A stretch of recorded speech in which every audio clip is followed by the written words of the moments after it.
Mkuu wa mkoa wa Dar es Salaam leo ameongea na waandishi wa habari na kukiri wazi kuwa maandamano yaliyotokea Oktoba 29 wao kama serikali wameyapokea na wamekubali ni kweli. Kuna vurugu ilitokea katika siku ya uchaguzi Oktoba 29, lakini pia mkuu wa mkoa huyu wa Dar es Salaam amesema kuwa kama jinsi Rais Dr. Samia alielezea hili katika hotuba yake kwamba ni kweli ametoa na pole kabisa. Maana halisi ya kutoa pole katika hotuba yake, maana yake ni kwamba kuweza kukubaliana na yale ambayo yametokea, kwamba ni kweli yalitokea. Lakini mkuu wa mkoa huyu wa Dar es Salaam bado ameendelea kwa kusema kwamba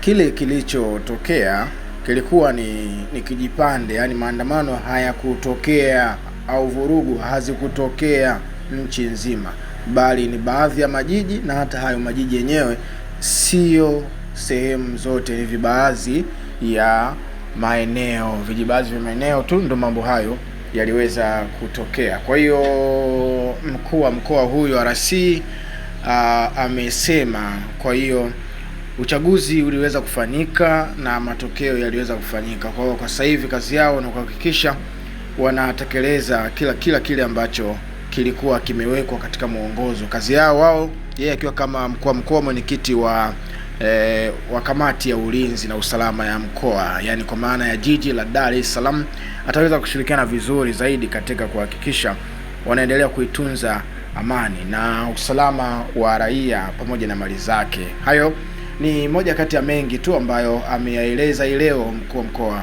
wa Dar es Salaam. Hivyo basi, kama utakuwa unahitaji kupata update zingine, fanya hivi: usubscribe channel hii, alafu mwisho wa siku utakuwa unapata kila aina ya video au taarifa ambazo tutakuwa tunazipandisha hapo. Usisahau comment hapo chini, useme kile ambacho umekisikia, maoni yako wewe ni yapi. Usisahau kushare, kulike. Endelea kuwa nasi. Bye bye.